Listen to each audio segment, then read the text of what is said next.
It takes a community to raise a kid. He kind of lost himself in some aspects, It but takes a community to even raise an adult. he himself was still able to teach us quite a bit. I love the community aspect. Just went missing. And really just give each other the support that all of us need. It wasn't really truly missing. Hot topic, because people are like, oh, wow. A lot of details behind that. So bottom line is, well, if we pay enough for it, then maybe we'll get better services. What is the root cause? It's one reason I chose nursing.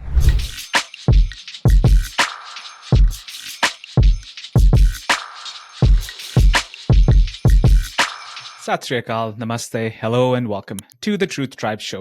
I'm your host Ravi Tur, and today we're discussing about healthcare, about being a nurse, community advocate, a women leader, along with discussing our Sikh faith with our very special guest, Madam Dipinder Kaur Saran. Ma'am, welcome to the show. Thank you so much for having me, and Sat Sri Akal, Namaste, and hello to everyone. Thank you. It's a pleasure to have you here. So for those who don't know you, your healthcare career spans over almost 24 years now. You have extensive experience as a registered nurse in various fields, including medical, surgical, labor, delivery, geriatrics, mental health, and legal nurse consulting. You're a former CEO of Nurse on the Go Home and Healthcare Services, augmenting the public healthcare system. You're a community advocate, whether that's through being the founder of One Voice Canada, supporting international students and migrant workers, or through your role as an advisor with SODA, involved in numerous community activities and roles, including your role as a Surrey Public Library trustee as well. You're active in Sikh community initiatives. You're a director at Akal Academy Surrey with a focus on advocating for Sikh rights. If that wasn't enough, you're also a radio host at Sher Punjab in Vancouver, BC, using this platform to discuss community issues and healthcare topics. You can be found on LinkedIn under your name Dipinder Kaur Saran, or on your Twitter or Instagram handle, which is DKSJ_official. Super excited to have you here and to chat with you, to learn from you. To start us off though, in your own words, who are you and what do you do? So who am I? I'm a normal human like everyone else. I always consider we're all one. So basically, I am a nurse and born and brought up in Surrey. I've had the sort of experience of being a Canadian born to immigrant parents. So for me, that's a very important part of my life because we carry on the Eastern-Western togetherness of trying to build that sort of grasp that feeling of who, exactly what you just said, who are we, to be honest. As a Canadian born, it's always been a difficult role of trying to fit in either to the East, either to the West, because we really don't truly belong anywhere. And I think that's where my journey kind of starts, is that fitting in and trying to figure out who I am, and and then later on becoming a nurse, which is just added to that journey and experience. That's beautiful, and I definitely agree with you that that's life of an immigrant. You're not ever sure like which way do you belong. Are you from East or are you from West? And you have to find that blend for your own self. So thank you for that. If I have to ask you, if you were to define the term successful, how would you do so, and who do you consider successful around in your circle? So I think success to me means it's very individual. No one person has sort of a set in stone success journey. I think you learn as you go. And anybody who's become successful, whether it's financially, whether it's through their career, whether it's through community, whether it's, in your friend circle, whatever it is, what success defines you as is your own journey and what it means to you. There's many, many successful people I see around me. And I think I idolize all of them because they all bring different experiences to the table. You can't really let one thing define you, I think. It has to be, what is your experience? So starting from a young age, I've always enjoyed getting to know people. I've always been the type to kind of, when I first get introduced to somebody, what are they about? What is their journey, right? And then learning from their experiences along with mine. And so I think success, ideally, is how do we take those experiences and make them a part of our life in a positive manner. And to me, that's what actual success is. Very, very well said. So, if I have to ask you a follow up on that instead, then who would you consider as your role models and inspirations, and why? Okay, so role models, again, I've had many throughout my life, and I'm gonna sort of narrow it down just as you want. The women in my life. I grew up around very strong women. I grew up around defined women who took their own journeys and didn't let that settle them for less. One example is my own mother. So I'm going to use my mom as my role model here, because with my mom, she was resilient. She was a strong lady, wise, was an immigrant herself, had to go and experience through a lot. But at the same time, she got married at a young age. She also had to, she had a family at a young age. She had to work when she came to Canada. She had to not only build a family, back in the day when racism was at a real high, but at the same time, she was able to navigate with that with a lot of patience. And so through my mom, I've learned that strength, that resilience, that patience. And she was very spiritual to start off with. And so growing up, I watched this woman, who amazed me all the time, not complaining about life, taking life as it comes to her. And that is one big sort of character that I've kind of picked up from my mom, and I've developed that same sort of personality in that aspect. The second role model I'm going to say is my dad, my father. At a young age, he came here. He was 16. Again, coming as an immigrant, working really, really hard. Mills were the sort of work that men used to find back in the day. Fraser Mills was a big one. My father worked at Fraser Mills. He truly had to find himself in Canada. When he came, he was single. His sister had supported him and helped him come to Canada, so sponsored him in that aspect. And once he came here, he had to kind of find his way on his own. He didn't quite fit into the Canadian culture, but then he didn't quite fit into, his sort of society here, because there wasn't many of them, right?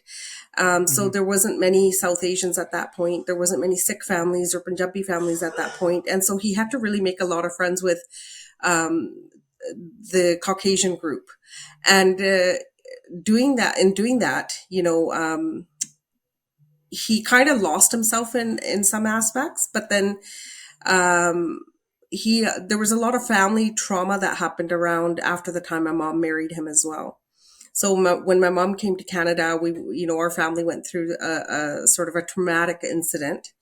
And from that, my dad kind of lost himself, meaning he developed depression. He did go through alcoholism, like many, many South Asian families do. But the difference was that he was a very humble guy. Alcohol was a big part of my life growing up. But he was very humble. He was very much in tune with himself as a person, meaning he taught us, even though he was an alcoholic, he always taught us be humble, be honest, don't hurt anybody. He had a lot of pain and grief that he was going through himself due to the trauma that we faced as a family. But it didn't really, he didn't let that impact us in a negative way. He tried his hardest to acknowledge his problem, and at the same time, so he took accountability for his actions, but then he just couldn't help himself. And like a lot of alcoholics, when you hear about them, they're abusive, or they really, you see that aggressive side to alcoholism sometimes. That wasn't the case with my dad. He was a real a humorous guy, very funny. People used to just laugh whenever they would be around him. I got a lot of comedy in my life through my dad, the humor side of things. And he would, yes, alcohol was a big problem for him, and the depression was a big problem for him, and not acknowledging that, or how to, he acknowledged the alcohol bit, but he wouldn't acknowledge that he needed some help and the willingness to get that help. So growing up, I faced, ever since I was 2 years old, seeing a father who was kind of drowning in his own pain, right? And then my mom was there to support him, shoulder to shoulder. And that's where the resilience with my mom came. And I watched my parents, two immigrant parents who actually had worked really hard to build a life here, but at the same time, they were very innocent. And that's another takeaway that I got from my parents, was very naive and very innocent. They always helped anybody that came their way. And they would say, if somebody asked for help, just go ahead and help them. Because at the end of the day, that's what we're here for. Our mission in life is to help others, right? So I gained a lot of that kind of sense from my parents, that we're not going to take anything from this world. And I think that's where my Sikhi role kind of plays in a bit, is that my mom was already very spiritual, and she would teach us, we would do pot together at home when my dad was struggling, or when he'd go through some problems. We would sit down as children with my mom. We would do pot, we would pray for my dad. We would do a lot of growth within our family, which was people, we had a lot of social life. We were really well known, and we were really social with others around us. But at the same time, we never let that impact our sort of time alone, where we would sit down as a family and we would do our prayers. We would support one another. And I think that's a dynamic that nowadays sometimes people don't really unfortunately, have, where you want to be you want to be spending that time with your family. That connection is very important, because we all have our lives around us. But at the same time, my dad, what he had really shown us was that family is very important, whether it's your brother or sisters, so your siblings, your mother, father, your spouse, your children. But at the same time, he was struggling in his own ways. And, obviously with alcoholism in the house, it was impacting us, but he himself was still able to teach us quite a bit, without knowing it. Just watching him, the way he was, growing up around him, really truly inspired me in many ways. And he was a very loving and compassionate man. So I think the biggest thing for me was, both my parents were loving, compassionate, caring, kind. They always helped others. And at the end of the day, they taught us about, my dad would say, go live life, live to the fullest. Don't let anything stop you. That was my dad's biggest thing. He never let anybody stop him from living his life the way he wanted, right? And so, and that was what he's taught us. The biggest thing my dad taught me was go live life to the fullest. Don't let anybody stop you with whatever you want to do, you do it. His biggest sort of discipline, though, was, as long as you don't drink, as long as you don't date, as long as you don't, this is when I'm younger, as I'm growing up. So he would say, these are the wrong things, but you can go live go do what you want otherwise. And back in that day, it was very difficult for girls. Not only girls, just being a South Asian, that equality within families was not really everywhere to be seen. The boys would be allowed to do what they want, and girls would have to kind of follow what the parents say. But in our household, so this is where like the biggest impact has come on me, is that in our household, my parents raised us equally, me and my brother. They not only raised us equally, anybody that came to our house, they treated them equally. It didn't matter if you were rich, poor, whatever background you came from. So they truly followed our religion in that aspect. It didn't matter who you were, where you came from, you were welcome in our home. And these things really built those qualities in me growing up. And although I was a very social person, meaning I kept it very good with everyone, didn't have conflicts with anyone, would be a really reserved person otherwise, meaning when it came to my own personal things, I wasn't sharing them with anybody. When it came to what am I feeling if something's going on, I wasn't sharing it. And I was really responsible at a young age because of my dad's health. And so, right from the beginning, I remember at the age of 5, like since 5 years old, I was always there to support my mom, help her out, even though I'm the child, right? So, like a responsibility came on me at a young age. I would be there for my brother growing up. And, my mom would have her sort of struggles, but at the same time, she felt supported by myself and by others around her, like other females that we had within our family. And so that network was very, very important where we had an extended family. But at the same time, we had our own kind of sort of our own dynamic as just the immediate family as well. That extended family helps in the aspect of being there to morally support or emotionally support. But at the same time, when growing up the way I did, it was like a lot of responsibility on my shoulders from day one. And my mom always taught me that, no matter what happens in life, it's okay. Things get better. Always turn to God, have faith. And I kind of instilled those same sort of, I would say not traits, but I would say the same sort of, um, definitions Values, yeah. within Yeah. like the definition of what our religion teaches us. I kind of instill it Hmm. within my own children as well. So it's not meant as in like, having that strictness to the religion aspect. It's Hmm. about what are you from the inside and what are you carrying? What are those traits that you carry as a person? Both my parents have always taught us well. And they've always said whatever your life takes, whatever journey your life takes you on, just let it be, follow it. Don't forcefully try to go against it because at the end of the day, that's where you're supposed to be. So when we say you're meant to be somewhere, that's where you're meant to be. If you're supposed to eat something, you're supposed to eat that, like just like you haven't had anything today. So Yeah. it's just a journey that we're supposed to accept is really what I was taught all along.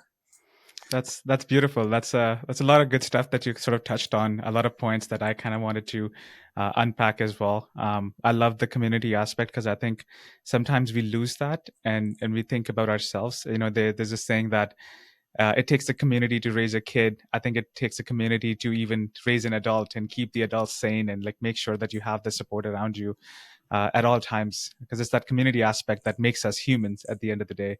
And I love your outlook on Sikhi as well. The alcohol piece specifically, I think it's a very prudent topic. Like it's in our community, it sticks there. It exists in a lot of families, and a lot of people go through that piece. So we'd like to unpack all of that. So yes, I was talking about that alcohol piece, right? Because it's Hmm. sort of runs in our families as well, and I've seen other people who have been a victim of it. Um, why don't we just kind of like touch on it since we were talking about it? It is still pretty evident. It's out there. You see the culture promoting it as well. You see people struggling with it as well. What can one do from a family standpoint or an individual standpoint to kind of, let's say, fight that or to overcome that? Well, I mean, first it's acknowledgement, right? Like I brought up that my dad did acknowledge that he had a problem, but the problem, you kind of have to understand where's that problem stemming from. In our situation, for example, it was stemming from a trauma that my dad was going through, grief and pain, which never really was sort of, so I'll just put it out there. We had kind of like a cold case file within our family where my dad's brother just went missing. And so it wasn't really truly missing. There was like a lot of details behind that. My dad and his brother were really close, and that was his only brother, although he had many sisters. And so for my dad, that trauma, kind of kept him from progressing in his life. Um, to date, that file's it's been closed, open, closed, open, closed, open. And so we've been living that kind of trauma throughout our entire life, and watching my dad go through the pain of not knowing whatever happened to his brother was a very big piece of breaking down our extended family, was a very big piece in my dad's sort of pain, trauma, alcoholism that he faced. And that's why I say, like, with the alcohol in our family, some families, there's a lot of abuse that happens. There's a lot of aggression, mental health, right? So bottom line is, what is the root cause? Usually it's related to some sort of a mental health or emotional health problem that is going on. And so even through my nursing career, and that's one reason, like, I chose nursing, was because you need to help these individuals who are facing substance use like that, because it's not that they want to be that person. It's not that they're choosing to be that person. They may have started off as a social drinker and become addicted to it because, in South Asian, like, I mean, there are some genetics that play a role and hereditary sort of aspects to things. However, on the flip side of it, it's also sometimes what is it they're holding in that's causing them to want to turn to that substance to numb. In majority of cases, it'll be pain, right? They're numbing some sort of pain or numbing some sort of trauma that they've been through. And or it's just a, like I said, a social aspect of trying to fit in somewhere, and then it becomes like an addiction. So there's multiple factors that play into why somebody's going to be using substances or alcohol, and alcohol use, as we all know in South Asian, has been always a big problem. um, Men just used to socially drink when they would get together, thinking, that was just life, back in the day, or even now. Sometimes when youth get together, they just go ahead and drink. And when you're younger, your body can also handle it. But as you get older, after all, we do function, we have organs that we have to look at. We have to look at a systemic sort of body system that's playing role here. And if one thing's not working well, it's going to affect the other. And so eventually, your health starts to deteriorate if you're using too much of it. Obviously, if you're just having a social drink here and there, occasionally is okay. But if it's a constant thing, then you will run into problems, not only physically, but mentally as well. Like, I mean, some people start off with no mental health issues. They're just socially drinking, but then as they get addicted to it, they may start to develop mental health problems. And for others, it's the other way around, where they actually have the mental health to start off with. And then eventually it becomes worse along with their physical problems that they're dealing with. Pain and trauma have a lot to do with this kind of sort of usage. You'll see people, men in particular. So it's not like women don't get addicted or others don't get addicted. They do. But particularly men tend to hold in their emotions. They don't express themselves as well as women are capable of doing. And so therefore you'll see a lot more alcoholism within the male sort of factor in our community. And you'll also see that, even when they start to open up once they've had some drinks, which is kind of funny. Like, if you talk to somebody who's had a few drinks and you notice a difference, they actually start to talk, they start to open up. Sometimes they start to cry. Sometimes they start to laugh. So that's their way of numbing their, whatever they're dealing with, whatever pain and trauma. And then they release it at that time. We've had, lots of people around us who have drank.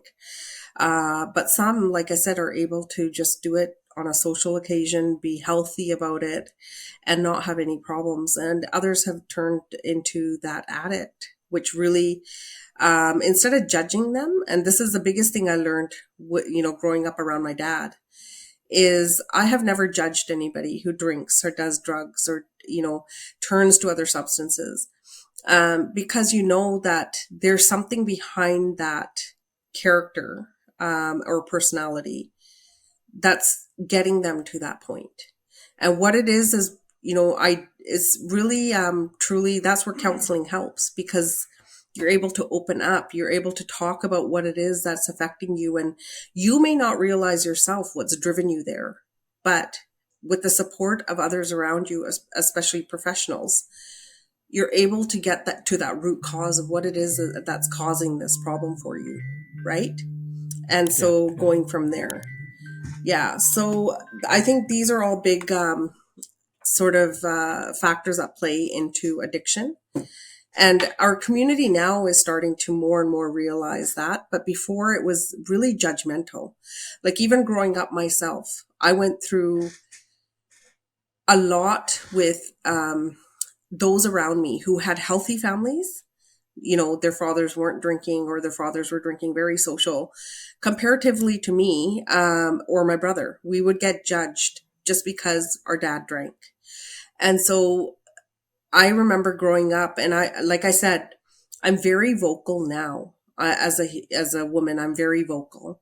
Back in that day, I was still very social, like I am now, but I was much so reserved with my feelings and allowing myself to be okay with saying it. It's okay if this is happening within my family.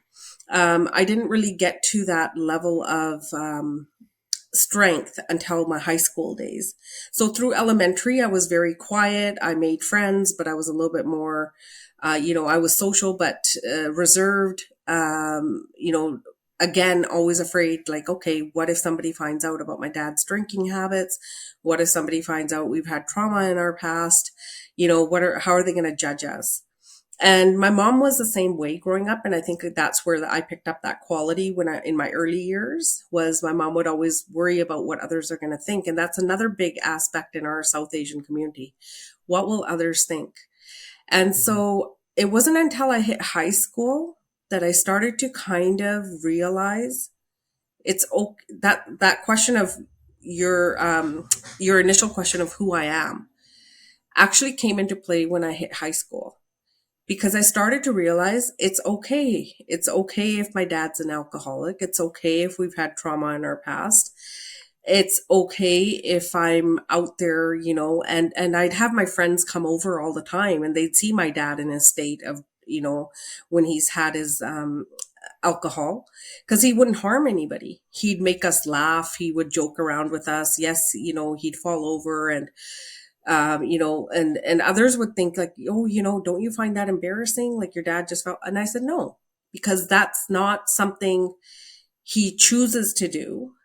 As a human, he's got a lot of pain and trauma and he's dealing with that in his own way. It's unfortunate because that's not the right way to deal with it. But at the same time, it's something that,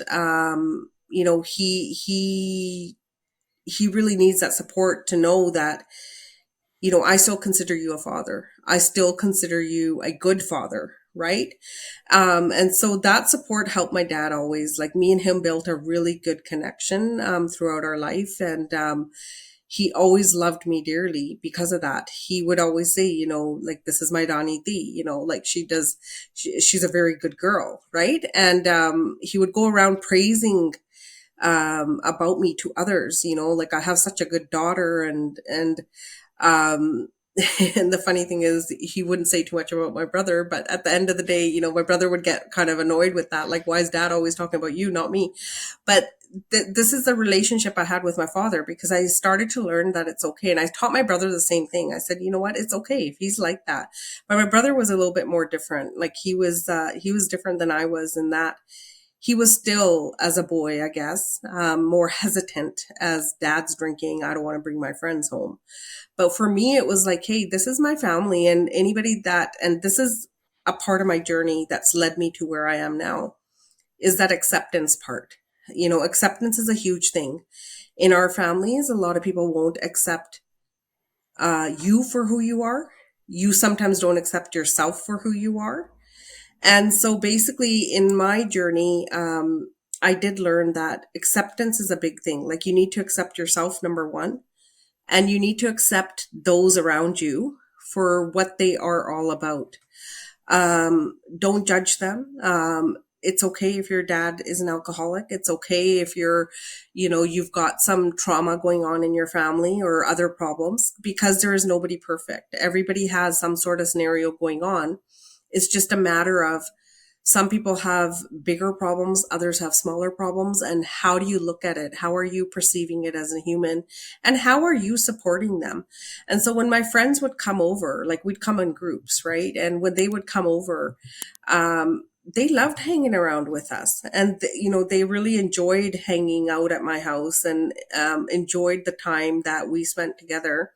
And to this day, when I run into my high school friends or some of my college friends, they'll be like, hey, remember that time, when this happened at your house?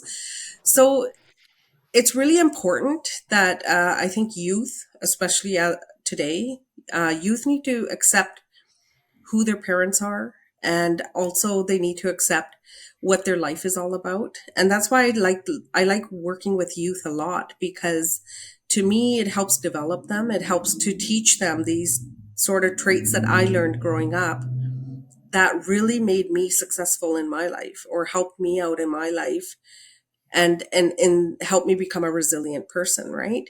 So I think it's really important, not only having extended families around you, the dynamics of your own family, but the acceptance of what we are all about is very, very important. Yeah, 100%. I think you kind of really summed it up nicely. And this exists in our society. We all need to acknowledge it. We all need to accept it for who we are, and then only we can work on it. I can talk about my family. Like my grandfather sort of had this alcoholism, ran into my father, he ran into health problems. And a part of it is also within me. When I first came here as an international student, I kind of like went through that, only to realize, okay, wait a minute, I'm kind of falling into the same trend line. So what can I do to change it, right? Like, have I changed it fully? Probably not. But like, have I acknowledged it and worked on it? Of course.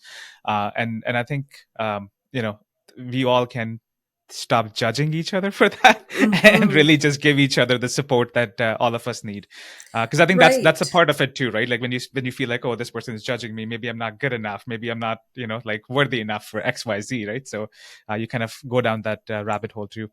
Right. And then the second aspect of it is not only the acceptance and an acknowledgement and no judgment from our parts as society, but also the willingness of that person to get the help that they need, right? Hmm. That's a big factor in, are they really going to change their life, or is it going to continue the way it is? Hmm. Hmm. Yeah, And so, 100%. like I said, with my father, he attempted a few times. He would try to go to A and A meetings, and he did attend a few different rehab programs, but nothing really worked for him, because I think for him, deep down, that pain of just his brother just never ever left him. And Hmm. so that has really, that significantly impacted our entire family, not just my father, but it was my father who turned to alcohol. Yeah. Yeah, no, thank you for sharing all that with us. I think it's really great of you to let all of us into that story and your mindset and what has made you who you are today. Because I'm sure people can listen to that and then kind of relate to that and see that, hey, maybe I can, this is the pattern that we have and we can fix these things. So Yeah. absolutely, thank you for that. So you mentioned, so we know what inspired you to take nursing. So let's just talk about that piece. How has been your journey? You've been doing this for about 25 years at this point. Hmm. I was looking at it. You've covered like medical, surgical. You were part of the emergency services, mental health, geriatrics, all of that, right? So, how Hmm. has that journey been end to end? And any challenges throughout the journey? Definitely, because with nursing now, even with nursing, I'm a very well-rounded person, so nursing wasn't my actual first choice of career, but it was a second choice. So my first choice was actually law. I wanted to Oh. become a lawyer, and I think part of that was that, again, leading back to the trauma we faced in our family, and the legal stuff that was going on with the policing and with courts and whatever else we were dealing with at that time. I felt like, I really want to be a lawyer and be a judge. Ultimately, my goal was, I want to be a judge. I want to be that person sitting in the courtroom making those decisions, saying you're right and you're wrong, and this is this is your sentence going forward. Yeah. But then nursing came into perspective because of my father, like I said. A lot of it had to do with that. Plus, my mom was a dietary aide at a long term senior facility, and she saw that the nurses, she thought I had similar qualities as a nurse, the compassion, the care, wanting to be helping others. And so she was the one that kind of said, well, why don't you consider nursing? And I said, yeah, you're right. Maybe that's what I should be doing because that falls so much in line with my passion. And so for me, when I did my nursing, I got married at a young age, to be honest. Right after I did my nursing, I got married. And I went through a lot of trauma within my own marriage. It was a very unhealthy marriage, as in there was a lot of mental health there as well. And so I was by then I had already learned how to be resilient and deal with a lot um, in my own family growing up. That it made me very patient. I've always been a very patient person, and the patience, the resilience, and the confidence, and all of that took into play throughout that marriage. And so I've got a daughter from my previous marriage, and while I was focusing on my marriage and all the aspects of all the trauma that I was facing through that marriage, some of it was domestic violence. Some of it was, being cheated on. Some of it was manipulation. Some of it was mental health, like I said. Some of it was drug addiction and some other aspects. Some of it was dealing with the wrong type of people. We talk about drugs and gangs nowadays, dealing with people that I normally wouldn't consider myself a part of society with. So I went through a lot in my 8-year marriage, to the point where it was, will I make it out alive or not? It was that bad. Um, but that's another whole aspect of the nursing. Um, Once I finished my nursing degree, I was able to, right away get into medical surgical floors. I worked full time while I was dealing with whatever I was in my marriage.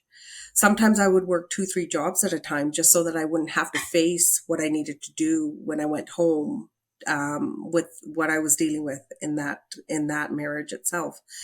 But at the same time, it didn't keep me from being a happy person. I've always been a very optimistic, naturally happy person because I've always I've always known that there's a solution to every problem. And nursing, where nursing really helped me in the journey of nursing was assessment. Assessing people and having that intuition of what's to happen next. It really helped me because as nurses, we really always, when we're working on our floors, especially in acute care, mental health, anything where there could be a problem leading to another problem, or you're dealing with, life and death at all times, you realize that you really need to be grasping assessments really well. You really need to be grasping um, what it is your environment's like, the safety of the environment, right? And so these things I learned from my nursing, but I was able to apply them to my own life. So when nursing, I started off with med surg, like you said, medical surgical. I did that. I did geriatrics on the side, and I started to, at that point, my grandpa was going through some dementia and Alzheimer's. And, I got an interest in learning about dementia and Alzheimer's. So I specialized in that and helped seniors who had dementia and Alzheimer's. And mental health was always because of my father. So I really started to take more and more courses on different types of, how our brain functions, what's the growth and development like, how can I help seniors? At that point, my core focus was seniors and mental health. And medical surgical was just like an aspect of it. And then after that, I had my daughter. And after I had my daughter, I went through a little bit of a depression myself. So while I was doing my nursing, I was on mat leave at that time. So postpartum depression kicked in. I had it for about 6 months during the time after I delivered my daughter. So I dealt with my own sort of issues when it came to mental health as well. And so, I was able to pull myself out of that, um, because I knew what I was dealing with, and I just knew how to navigate the right resources and get out of that scenario, so that I could continue my nursing, I could continue being a mom, I could continue being a daughter, I can continue. It's a lot on a woman's plate, to be honest. Mhm. We have many roles to play. And so at a young age, I was only 23 when I had my daughter. And so between 23 to 25, I had already experienced quite sort of various roles within my life, and part of it was nursing. So then I decided I'm going to specialize in labor delivery, because after having my daughter, an experience of being a mom, I just wanted to help other mothers out. Um, and so I got an interest in labor delivery, and that's where labor delivery comes into my play of nursing. And then I, took on different roles within that. And after that, I also, just carried on with my nursing when it came to different health authorities. So I've always been the type that I'm a lifelong learner. I love learning. Like, you can teach me anything every day. I'll sit here and, just want to learn and learn and learn. And so I take a lot in that way. And I always find the more you learn, the more you're able to do, Mhm. within your life, within others' lives, help them out. And so once I finished labor delivery, then it was going back to school, finishing some other courses, carry on from there. And eventually I just I went back to geriatrics. I went back into mental health. I did some labor delivery, and then I went back. I was going a lot of back and forth. And then at one point I landed a job with, a ministry. And then I was, with, at that time, it was BC Emergency Services. Mhm. And so, I think through the different departments, through the different floors that I worked on within the hospital, I got to see it all. And I enjoyed that because it taught me all about life from beginning to end.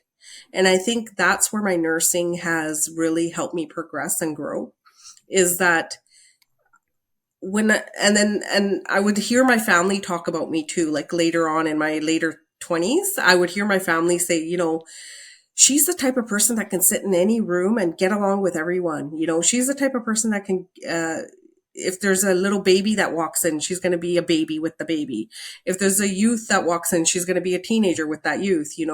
If there's a senior that walks in, she's talking really wise like the senior. It was through my nursing that I grasped all these sort of concepts of how you can work and communicate with different people. And I already had that, like I said, the sort of background of love learning about people as it was. But when it came to life and death, I really, especially on the floors, being a compassionate nurse was the most important thing to me.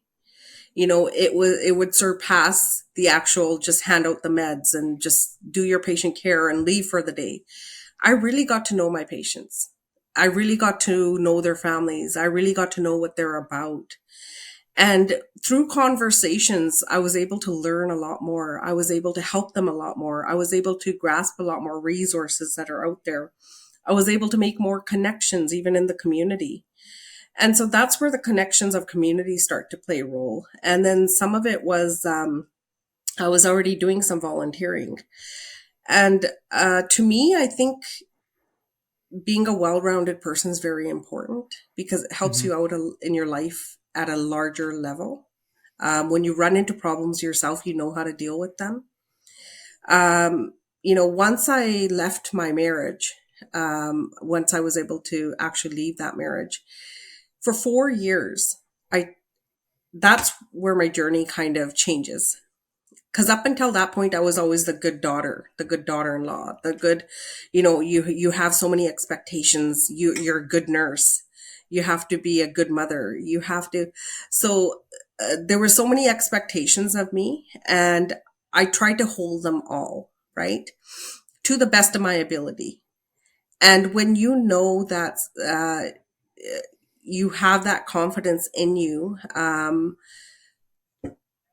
to be able to hold so many different positions, you also realize then that, if you are in such a terrible spot in your life, and you actually, so where the breakdown happened after our marriage, it wasn't that I turned and started to see myself as a poor woman. Oh no, your marriage is Hmm. broken down. Um, I saw myself as a very confident, educated person who has a lot of experience under their belt at the age of 30. Hmm. 29, 30 is when, at that time when I separated. By then, I had already experienced in my life a lot of what other people at my age wouldn't have. Um, I had seen many deaths by then, in just traumatic deaths within my own family. I had used my nursing skills within my own family. I had used my nursing skills not only within my career, so, acute care, or whether it was emergency, or whether it was, telenursing over the phone, whether it was being that counselor when somebody needed them. I had already experienced quite a bit. So for me, when I left that marriage, I really stood strong, and I came back home and I said to my parents, nobody's going to cry, because that's the other ultimate thing that we learn is when something bad goes wrong, or something goes wrong in your life, especially when you're a woman coming back, after a divorce or a separation, you, there's a lot of that judgment again. What are people going to say? What are they going to look at you as? And what is it? What answers are you going to give them? Many start to get depressed. And Hmm. so even before I left that marriage, because of my nursing skills, I was able to help many women escape out of domestic violence sort of scenarios. I was able to help women who had been raped. I was able to help women. So this is while I was in my marriage and working my jobs and being that, holding on to so many good sort of roles within my life. I was not only on the floors in the hospitals or wherever I worked, but more so out in community. So my nursing skills play a huge impact within the community, Hmm. because if I would run into somebody, a stranger, somebody who needed help, and they desperately were looking for that help, or others referring them to you and saying, this is a person who needs help, but they don't know where to turn to. And this is the scenario they've faced. They've been through some trauma, especially women and children. I had a real soft spot because of what I was going through myself for women and children. So it turned from all of a sudden senior care to women and children care. And I remember helping, women even legally. And this is where the law side of things come in, whereas a legal nurse consultant, I was able to help women, go through their separations, divorces, filing papers for them, helping them go to court, do several different scenarios, so that they could get an escape out of marriages that where they are being abused, where they should not be staying, where they aren't safe. And same thing with victims of rape, right? Like I Hmm. helped many young girls who would come to me and turn to me, whether it's through their friend, whether it's through other family, and say, we're too afraid to go to the police, or we're too afraid to go and get some help because we don't know if this information will get to others. Especially, like, again, in our South Asian community, you hear a lot of, so sexual harassment and assault cases get reported much less because people are afraid. Like, what will happen if I go out there and report it? Will this information leak? And what if it leaks? What if somebody comes back to me and says, we know this information about you. How will they judge me? How will they look at me? So back in those days, it was even more so Hmm. because, nowadays, like you said, women have grown a lot. Our South Asian culture has grown a lot to a point where we're able to actually allow women those spaces, right? And even still, we're very far behind. To be honest, we are very, very far behind. We still have a lot of work to do when it comes to equality, gender equality. but back in that day, it was even more difficult. And so for these families or these people and individuals, it was very important that their information stay confidential, but yet they're getting the help they need from the right resources. And my nursing really, really helped me in that because I already knew how to deal with certain aspects of when it came to not only healthcare, but what kind of resources do we have available for these people. Um, so that was all in my 20s. So that's when I say that I've already experienced a lot at my age. By the age of 30, I was already a mother. I was already married. I already had faced trauma myself. I had trauma through my family. I had, faced alcoholism and substance use through both my marriage and my past growing up. At the same time, I still did not lose hope in life. Like I just felt like, you know, whatever you're put through is a test. It's a test by God. And that's where my spirituality and Sikhi really helped me. Because at the end of the day, I always had spirituality, a connection with spirituality. I always meditated. I back in those days, I did a lot of yoga, a lot of meditation. I would sit by myself without people knowing, quietly in my room, and just do my meditation, do my Vaheguru Simran. When I was a young girl, like I said, even just growing up, as my mom had a lot of responsibilities to shoulder on, and I would have to help her and support her. So, my mom would wake me up six. I just remember being woken up 6 in the morning. You've got a brother at home, and our grandparents, had a big part in our life as well, both sides, my mom and dad's parents. And I really thank them for, everything they taught us as well. But when I was in my later elementary schools, my grandparents on my dad's side had passed away. My mom's parents were living separate in a basement with my aunt and uncle. And so basically at that point, my mom would wake me up 6 in the morning sometimes. And there were certain days where we would get dropped off at my grandparents' house. And then there was other times where I would have to stay home and just wake up, take care of my brother on my own. And he's like a few years younger than me. And what took place during that time was that I actually would get up 6 in the morning. And back in those days, there was no CDs, there was none of that. There was cassette players. And I remember finding a Sukhmani Sahib tape somewhere in our household somewhere. And nobody knew. My family probably doesn't know till this day. I used to play Sukhmani Sahib first thing in the morning, 6 o'clock. And I didn't know what it meant back in that day. I didn't know the meanings of it. I just knew it was a prayer and you should play it because it's a good thing. So every morning I would get up and play the recorder, and while I'm making the lunches, while I'm getting ready for school. And it really brought a lot of peace to me and a lot of connection somehow. And I felt strength from it. And I would see that around me, there would be a lot of positivity whenever I'd connect with, say, God or the spirituality in my life.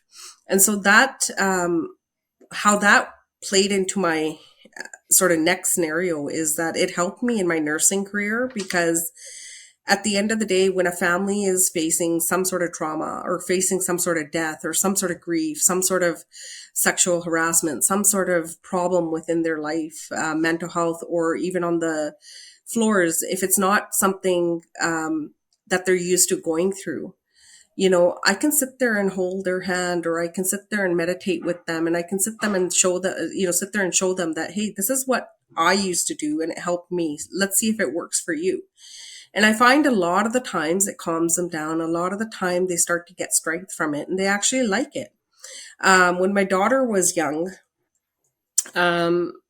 she, because children born here, again, it's hard for them to have that connection to the religion or to spirituality.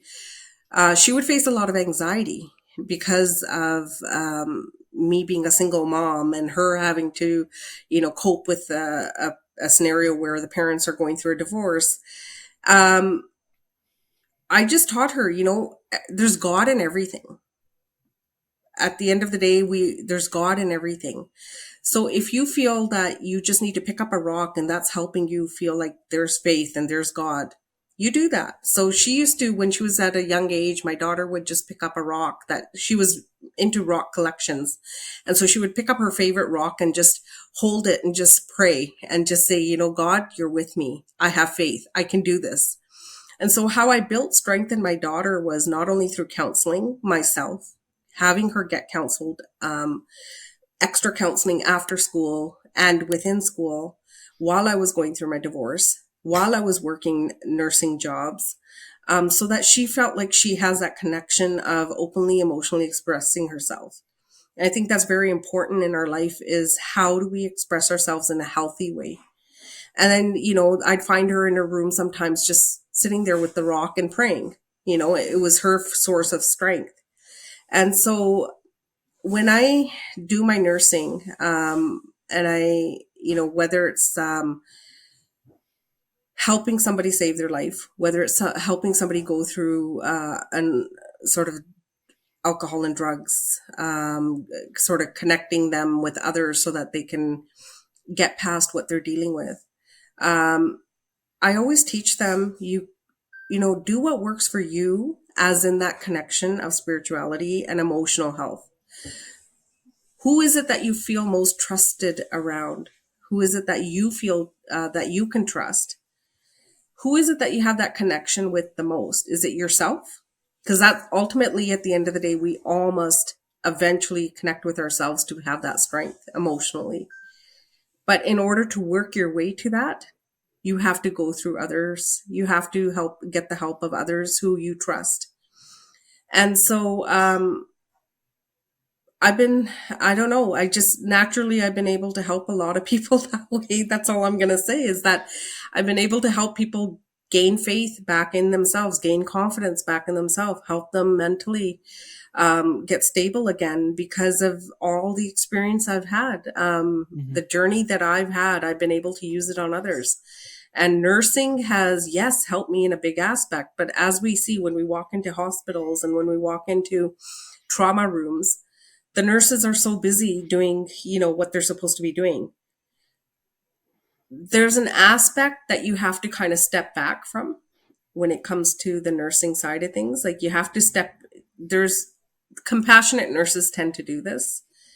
They'll take a step back and they'll actually be really patient with that individual. Let them express themselves. Let them be able to sort of tell you what it is that deep down is the source of their problem. Because if you don't know the problem, you can't really help them at the root level. And Hmm. at the end of the day, you're just doing surface bandages. And I don't believe in surface bandages. That's always been me. Yeah, You if you really want to help somebody or something truly, you really have to dig deep. You have to get to know them. You have to know what it is that's really bothering them. What it is, where are they having the pain? You know, is it, I mean, sometimes it is just a temporary sort of solution that they need, like a surgery or something, right? But other times it's actually deep down emotional. So our body has so many organs, like I said, and what is it that you're playing with is the most important thing that you need to get to in order to help that person. And so that I find, you know, comes into play from the assessments, from the intuition, from who are you dealing with and what it is that you're dealing with. absolutely. I think you touched on quite a number of things in there, and just one thing I wanted to check on. So you mentioned a lot of people that you have worked with, especially women's, whether that's rape victims, whether that's domestic violence, and so on and so forth. Where can someone get help if they need the help today? Well, definitely. I mean, if you've been sexually harassed or abused, if we're talking about rape, you know, going to the nearest hospital immediately is important, right? There are, we call like specialized nurses there who deal with this kind of scenario. Contacting the police is very important. Even if you're dealing with like with when we talk about international students, a lot of them are afraid if they are dealing with sexual harassment at workplaces, afraid to report it. It's okay to report it. It's safer for you to report it and get out of there, meaning find a new job, than it is to stick with that scenario. because it's not healthy emotionally, physically, or even, you never just know what that scenario is going to end up like. But at the end of the day, there's a lot of resources out there. There's mental health resources. I always say to others, we have, um, each health authority has their own resources. So if I was to list them, there's quite a few, right? Okay. But Yeah. at the end of the day, the biggest things I'll say are, you need to turn to a counselor. Before you turn to a counselor, getting the help either by reporting it to police, because police has victim services. Victim services has a lot of the resources that you would need in your area. They would be able to connect you with, if social work needs to be involved, they'll connect you with social work. If it's just, and if you go to the nearest hospital and see the specialized nurses there who work with rape cases or sexual harassment, victims of sexual harassment, then you're able to get the proper resources there too. Number one, you get physically assessed, right? By the doctor, by the nurses. Hmm. Number two, you're able to get the testing done that's needed. Number three, if the RCMP or say the policing services in your area, um, whichever municipality you're in, if they need some information, they're able to get that information from the hospital then, right? And Hmm. they would take a report from you as well. Restraining orders can be put in place if needed. I've had restraining orders put in place just to protect me from my ex-husband, right? And there, there's many different routes that you can take to help yourself. It depends on which health authority you're in. And based on the area that you're located. Now, if you're in a rural area, sometimes there's lack of services out that way. So like if you're on somewhere up north, let's say, Hmm. sometimes there's lack of resources.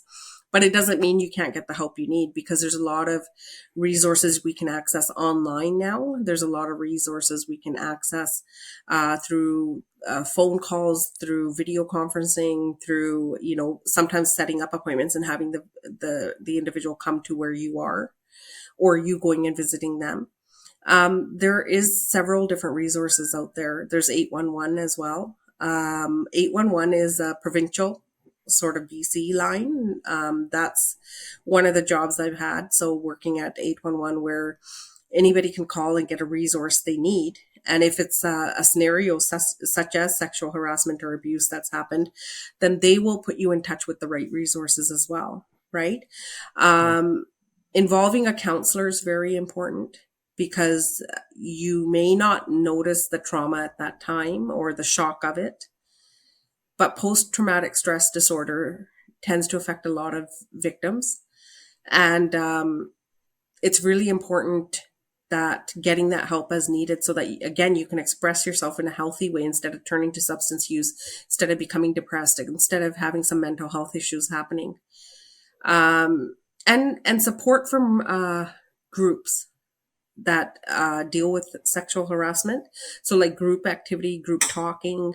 There are some groups out there that will organize where you can actually go get some counseling in group sessions. So there's many resources, to be honest. Hmm. Thank you. Thank you for sharing that, because Yeah. I'm sure people out there, they need help. Sometimes they just don't know where to look for it. And just having that conversation around it, I think it sort of normalizes it for them that they can go ask for help. So I appreciate you talking about it. Right. Um, And I mean, if they're, sorry to cut you off, but if they're concerned, even just calling up a local, there's many counseling services, like Moving Forward Family yeah. Services is one. There's lots of services available where you can just call and ask, what you need to do in that situation, and they can guide you. Hmm. Yeah. Yeah. Hmm. Moving Forward Family Services, shout out to them. They do some incredible work out in the community. Right. Uh, Yeah. yeah, yeah. So my question to you is, and this is now around the healthcare piece, because you've been so involved in the healthcare sector for many years. You've worked from, like right at the nurse level to administrative positions. how would you rate, and I guess this would be more specific because you are in like the Fraser Health area and Metro Vancouver, sort of that's what you deal with. How would you rate the current healthcare system today if you have to rate on a scale of 1 to 10? And what would be some changes that we can make to improve that situation? Okay. So I'm going to start off saying there's a lot of nonprofit organizations forming for many reasons, right? We're filling in the gaps that the system has. Um, Through healthcare, when I first started as a nurse, healthcare was very different. At that point, there was a lot more patient care, less paperwork, less IT, computer stuff. As nursing progressed, I would say, from my 30th year onwards, sort of thing. So once I turned 30 and onwards, nursing has become slowly more IT and paperwork. And the patient care is still there, but that's where we're lacking now. I mean, we see that we're understaffed, right? There's a lot more pressure being put on nurses for various roles. The healthcare gaps are just increasing, especially in certain communities. And I hate to say this, but I'm going to be very open and honest. There are some racial disparities between different communities, meaning funding wise. You might see that certain communities have more funding coming in comparatively to others where the population growth is just as high. You might see minorities areas with less resources. So this is where again, being a nurse, putting it out there just transparently because I love to be transparent. Um, Systemic racism kind of plays into play.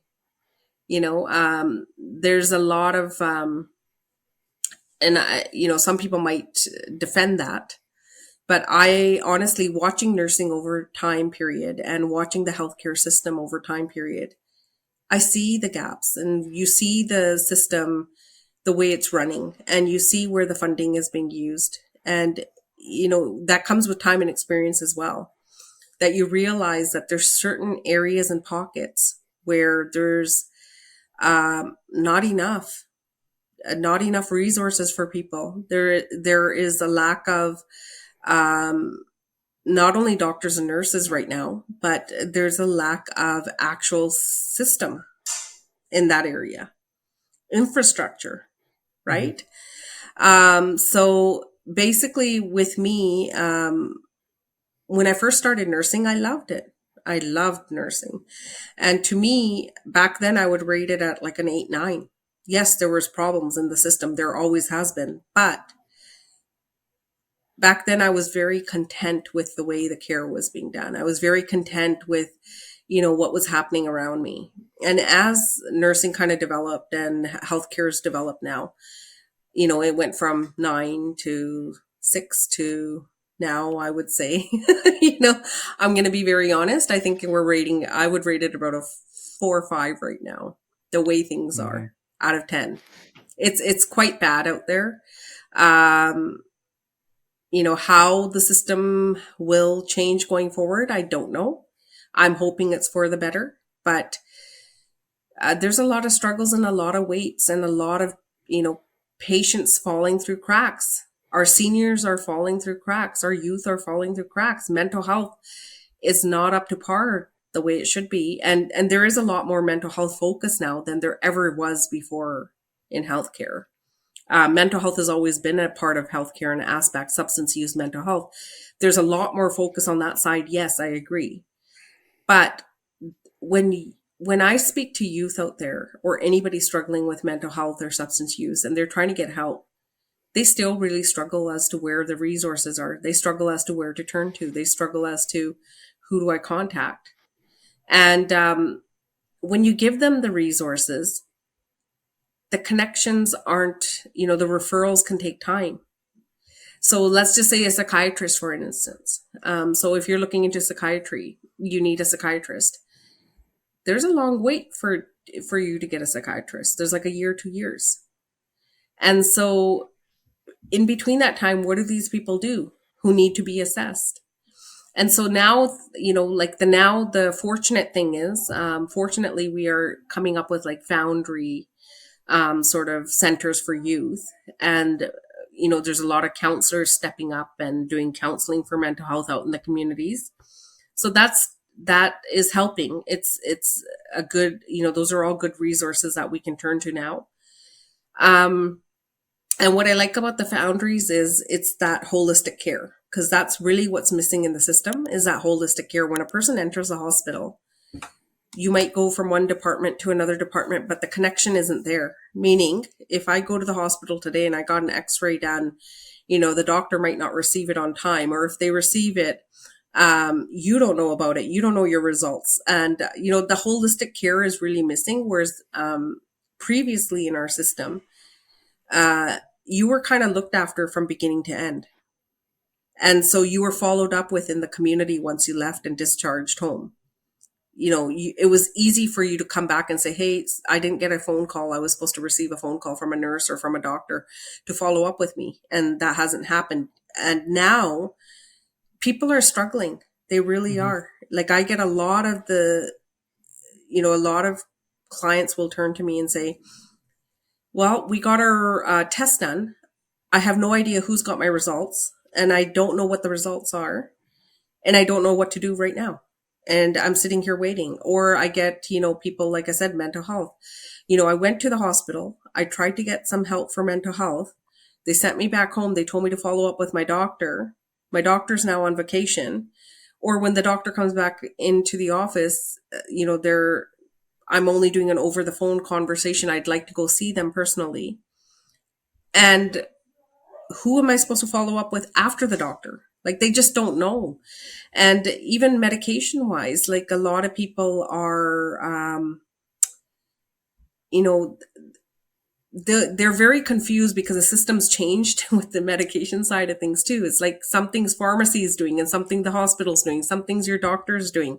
So they're like, if I want this prescription, who do I go to? Is it okay to just go to the pharmacist? Do I go to the doctor? Do I go to the hospital? What do I do? Mm-hmm.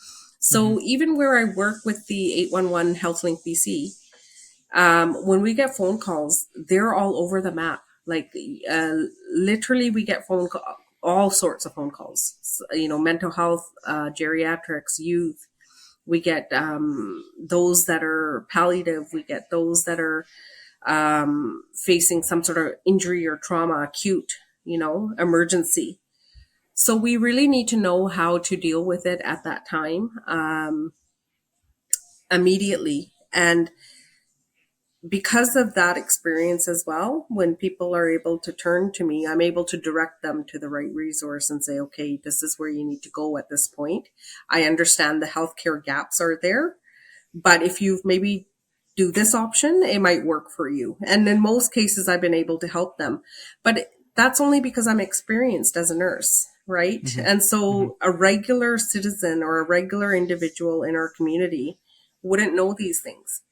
They wouldn't know, where to go, what to do, who to turn to. And they get frustrated. They really do. I've had people call me sometimes on my days off or later in the evening or something and saying, we got this x-ray done. We have no idea how to get a hold of the record.